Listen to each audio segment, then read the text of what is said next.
இந்த சாங் யாருக்கெல்லாம் பிடிக்கும் எனக்கு கமெண்ட் பாக்ஸ் சொல்லுங்க. எனக்கு ரொம்ப பிடிக்கும்.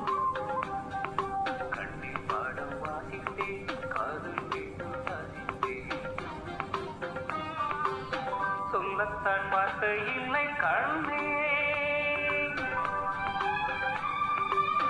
உள்ளத்தில் ஓசை இல்லை, உமைக்கு பாதை இல்லை, கண்மணியே மௌனம் தானே சொல்லையா. நீயா என்னை நேசித்தாய், பூக்கள் கொண்டு பூஜித்தாய், உண்மை சொல்ல யோசித்தாய், கோழை போல யாசித்தாய், என் கண்ணா நீசை